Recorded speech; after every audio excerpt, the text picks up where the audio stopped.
గౌరవనీయులైన ఆంధ్రప్రదేశ్ రాష్ట్ర ముఖ్యమంత్రి నారా చంద్రబాబు నాయుడు గారికి, ఉప ముఖ్యమంత్రి కొణిదెల పవన్ కళ్యాణ్ గారికి, పల్నాడు జిల్లా కలెక్టర్ గారికి, అలాగే పార్లమెంటు సభ్యులు లావు శ్రీకృష్ణదేవరాయలు గారికి నమస్కరించి తెలియజేయనిది ఏమనగా, అయ్యా నా పేరు కొమ్మాలపాటి నాగలక్ష్మి.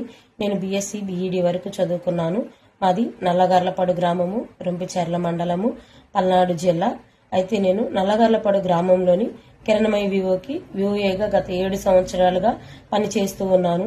నా విధి విధానాల్లో నిస్వార్థపూరితంగా ఎలాంటి స్వార్థం లేకుండా అంకిత భావంతో పనిచేస్తూ ఉన్నాను.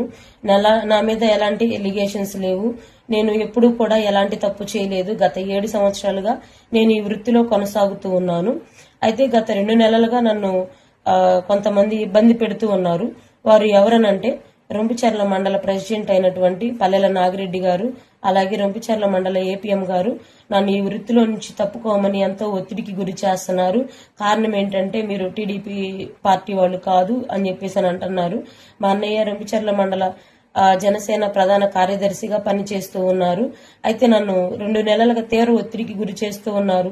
నేను వాళ్ళని అప్పటికి బ్రతిమలాడుతూ ఉన్నాను. దయచేసి నా దయించి నన్ను ఇలా ఇబ్బంది పెట్టొద్దు, నన్ను ఉద్యోగుల నుంచి తప్పించొద్దు అని చెప్పేసి నేను అడుగుతూనే ఉన్నాను.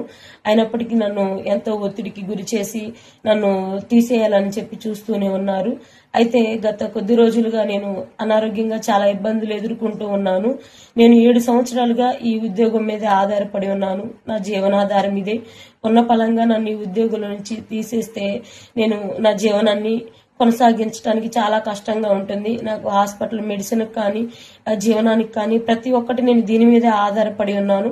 ప్రభుత్వం వారు నా యందు దయ ఉంచి నాకు న్యాయం జరిగేలా చూడమని నేను కోరుకొనుచున్నాను.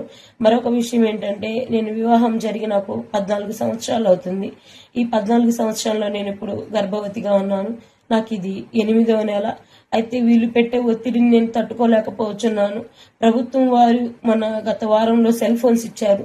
సెల్ ఫోన్స్ ఇచ్చినప్పుడు నాకు కూడా సెల్ ఫోన్స్ ఇస్తాను రమ్మని చెప్పేసి అంటే నేను అందరితో పాటు ఆఫీస్కి వెళ్ళాను. పార్టీ ఆఫీస్కి రమ్మంటే వెళ్తే, ఇక్కడ కాదు మొబైల్స్ ఇచ్చేది ఆఫీస్లో అని చెప్పేసి మళ్ళీ రొంపిచెర్ల మండల ఆఫీస్కి రమ్మంటే మళ్ళీ అక్కడికి కూడా వెళ్ళాను. నెక్స్ట్ డే వెళ్ళిన తర్వాత, నీకు ఫోన్ ఇప్పుడు ఇవ్వడం లేదు, నీకు ఇవ్వాలో వద్దో కూడా ఆలోచించి చెప్తామని చెప్పేసి నన్ను అంత ఎండకి నా మీద దయ లేకుండా నన్ను తిప్పుతూనే ఉన్నారు. అయితే నేను చేసే ఉద్యోగంలో నేను ఎలాంటి తప్పు చేయలేదు. నేను తప్పు చేశాను అని అనిపిస్తే ఖచ్చితంగా నన్ను విధుల్లో నుంచి తప్పించమని చెప్పేసి ప్రభుత్వం